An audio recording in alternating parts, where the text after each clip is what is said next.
Експлозијата на автомобил бомба на булеварот Македонија на денешен ден пред 30 години го погоди возилото во кое се наоѓаше претседателот Киро Глигоров. При нападот претседателот беше тешко повреден, а загина неговиот возач.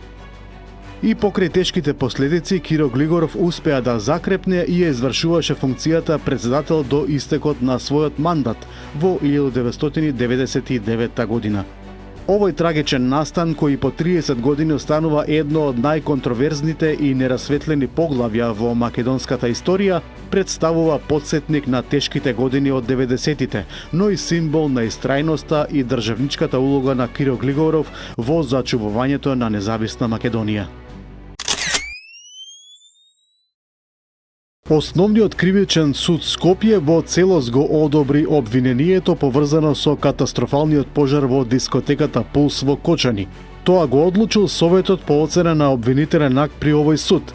Од таму наведуваат со оглед на тоа дека станува збор за обвинителен акт во кој што има 37 обвинети лица, кои што имаат 33 бранители. Било тешко да се достави обвинителниот акт до сите нив, особено од причина што на голем дел од нив мерките притвор биле заменети со други мерки. Особено потешкоти имаше и доставата на делот од бранителите, на кои покрај тоа што им се најавуваше терминот на достава, сепак истите не беа пронајдени во нивните канцеларии. Доставата ја вршевме преку судските служби на Основен кривичен суд Скопје, се со цел да не се одолговлечи истото доколку оди по редовна пошта.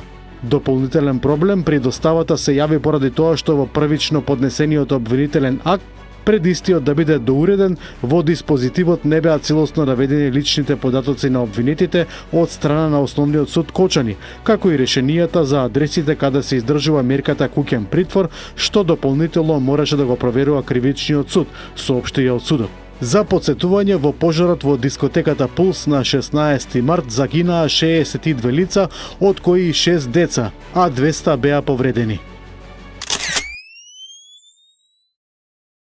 На панел дискусија Безбедност и отпорност, традиционални и нови закани во Копенхаген, претседателката Гордана Силјановска-Давкова истакна дека Европа не може да биде целосно безбедна, се додека Западен Балкан е надвор од Европската Унија. Европската Унија ризикува да се излаже себе си ако зборува за единство и отпорност, оставајќи ја мојата земја и регионот на Западен Балкан изложени токму на овие закани, рече Силјановска-Давкова. Во однос на македонскиот евроинтегративен пат, таа потенцираше дека не е логично ЕУ себе си да се дефинира како единство на различности и почитување на културните, јазичните и националните идентитети, а од нас да бара да преговараме со странци за својата историја, култура и јазик. Продолжува представувањето на програмите на кандидатите за локалните избори низ државата и денеска на 5-тиот ден од кампањата. Според најавите, вечерва главниот митинг на ВМРО-ДПМН ќе биде во Битола, а на СДСМ во Струга и Охрид. Левица ќе биде во Гостивар и Тетово. И другите партии своите кандидати и програми ќе ги представуваат пред македонските гласачи. Прва скопска телевизија ја следи изборната кампања на кандидатите за градоначалници во скопските и околните општини, како и за град Скопје преку социјална изборна хроника секој ден од 17, 19 и 23 и 20 часот, во која покрај извештаите објавува и интервјуа со кандидатите. Денеска во рамките на изборната хроника ќе ги објавиме кандидатите на Левица за градоначалници на Кисела Вода, Јане Ацевски и за аеродром Маријан Димитриевски.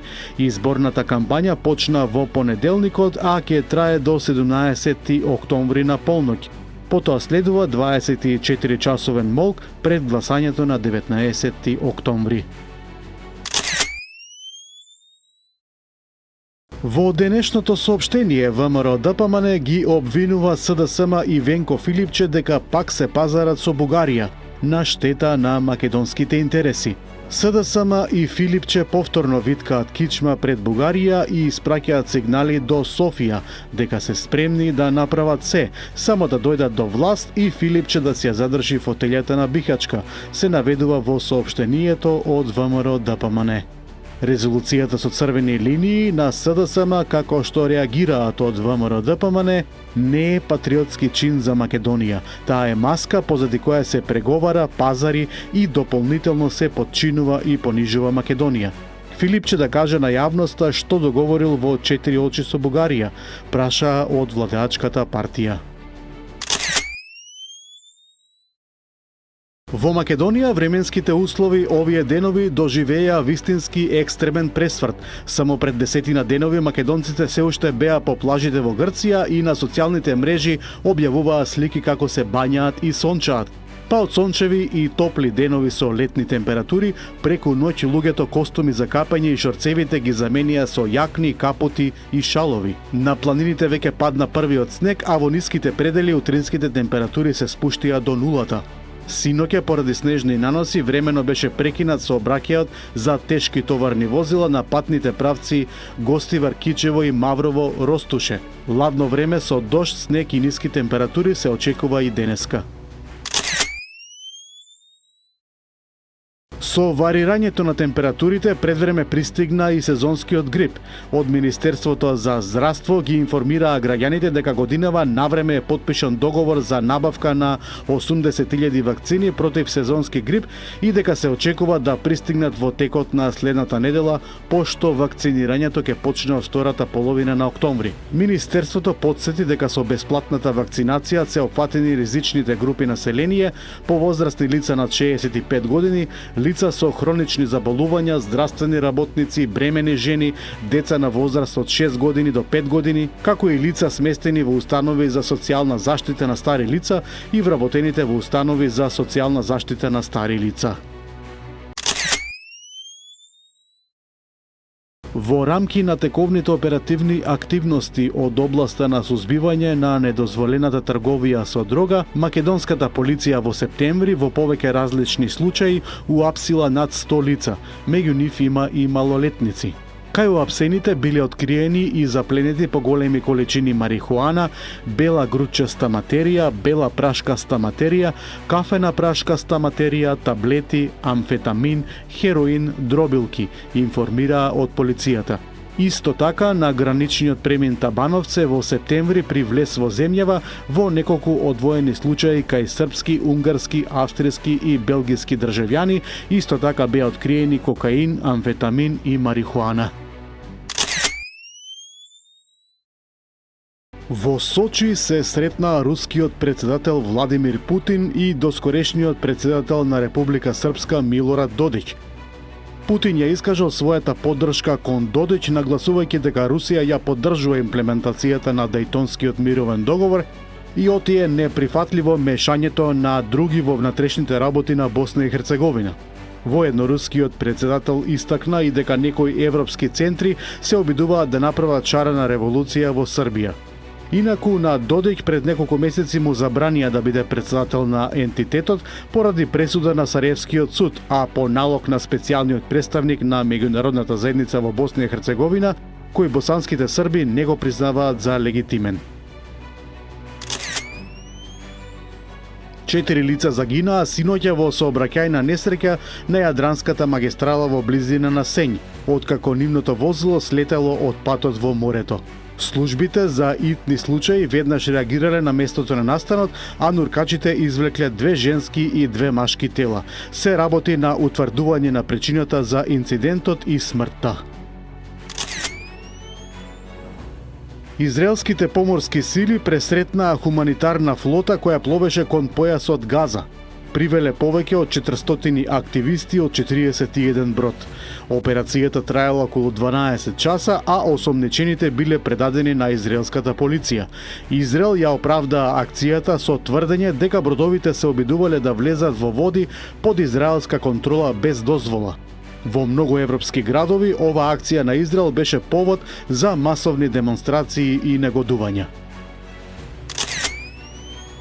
Орбан и Фицо заеднички го осудија притисокот од Европската Унија и САД за запирање на увозот на руска нафта, велејќи дека тие самите ќе одлучат за својата енергетска политика.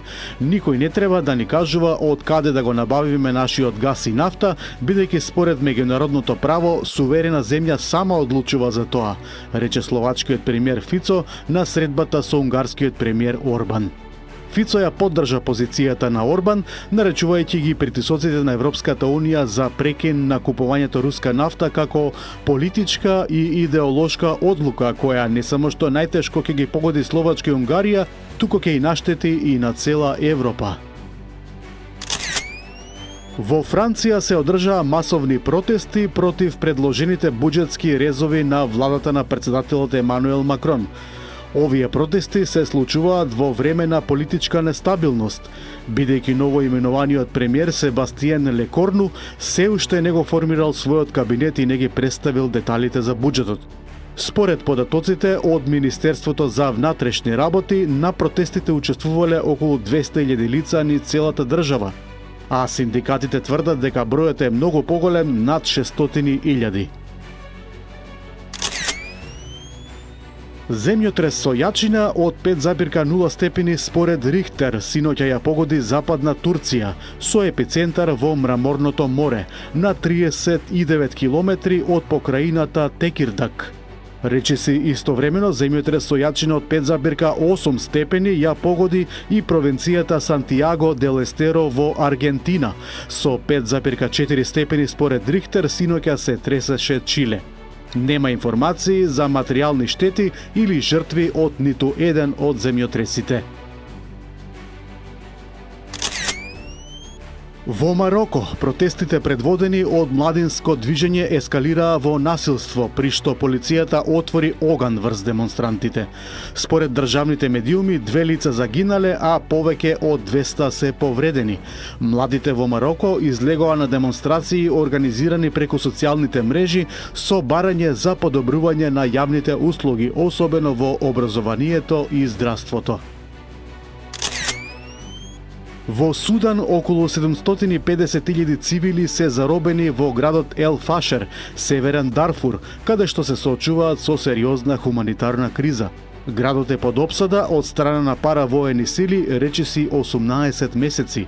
Меѓународната заедница се обидува да посредува за отворење хуманитарни коридори, но досега без значителен напредок. Ситуацијата во Ел Фашер е една од најтешките хуманитарни катастрофи во светот денес.